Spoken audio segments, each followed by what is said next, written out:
what's on our passports, to recognise that there are people who feel aligned with their biological gender at birth, who are called cisgender, and there are people who are trans. But we have a system that is very binary. You've got to put up, you're either male or female. And increasingly people are saying, I feel in the middle.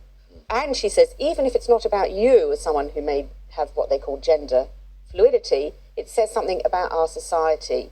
She says, for instance, here, if we live in a fairer society, it's going to be good for women. I actually don't agree with that, because I think if you live in a fairer society, it's good for men and women, and people who don't find themselves as either. You have a personal interest in this. Yes. And actually, gender fluidity, tell us about your interest first, but gender fluidity, which you just talked about, I've never heard that term before.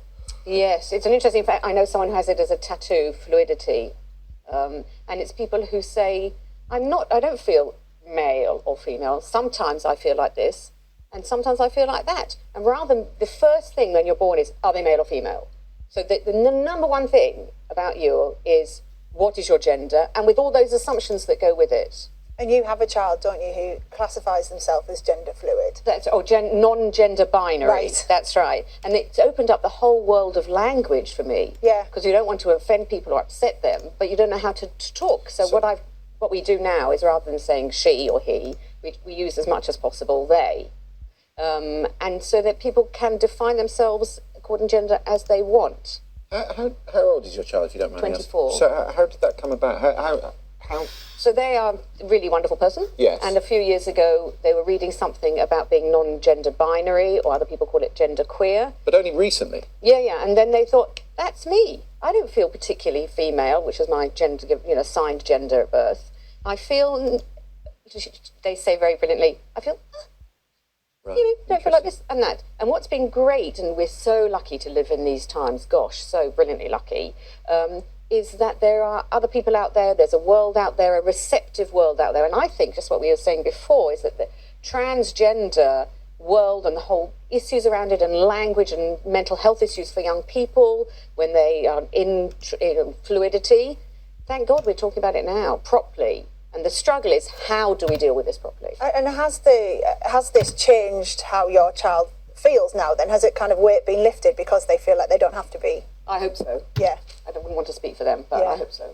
Something else you've got a personal interest in, of course, is the story we've been covering this morning about the teaching of the Holocaust. Yes. Are you worried about it, that it's being forgotten? I don't think it's being forgotten. No, I wouldn't say it is it? But it's how they teach it. That's right. I mean, this Wednesday is Holocaust Memorial Day, so it's one of the things that we're looking at is the education.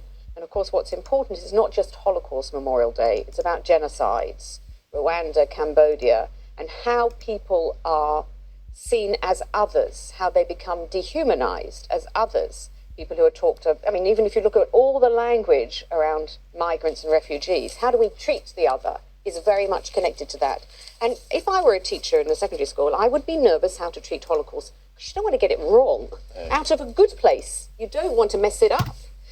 So part of the issue that's come out of the Education Committee in the Commons is about how to ensure the Holocaust is being treated and taught properly, particularly as the very, very few survivors are now alive, and therefore there's nothing like hearing live witnessing.